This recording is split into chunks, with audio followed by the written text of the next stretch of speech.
These lace cookies are like buttery caramels in crisp cookie form. They're beautiful, they're perfect for your Christmas tray, and they're so delicious. They're really elegant and look tough to make, but they're really not. Hi, I'm Lindsay from Life, Love, and Sugar, and today we're making lace cookies.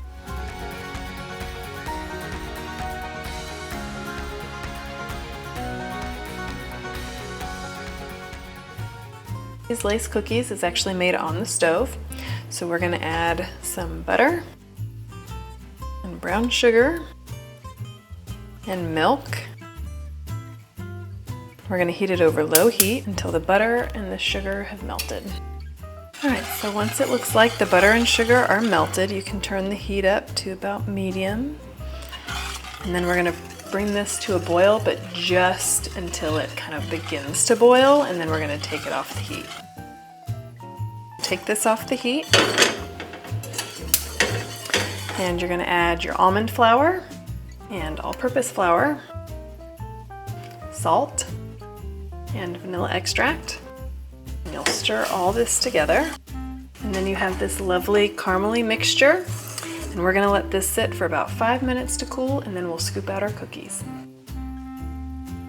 All right, so after your mixture is cooled for about 5 minutes, you wanna scoop out our cookies.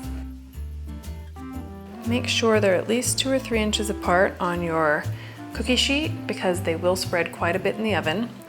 I like to use a silicone baking mat, but you could also use parchment paper.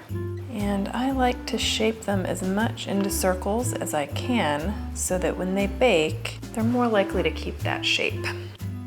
And as it cools, this mixture will get quite thick, and it'll eventually get to the point where you can even roll it into balls, which is totally fine. They turn out exactly the same, but the nice thing is you have a little more control over that shape. All right, so once you have those scooped out onto your cookie sheet, you can pop them into the oven for about 7 to 10 minutes. They will spread quite a bit, bubble up a lot. That bubbliness is what gives them that lace appearance. So pop these in the oven.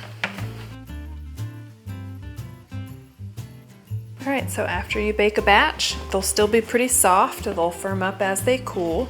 And if they're not in quite the round shape that you want, you can use a spoon and just kind of push those edges in to shape them as you'd like. And let them cool for maybe 5 minutes or so until they're firm enough that you can actually move them over to the cooling rack. And just keep baking batch after batch until you've got all of your lace cookies.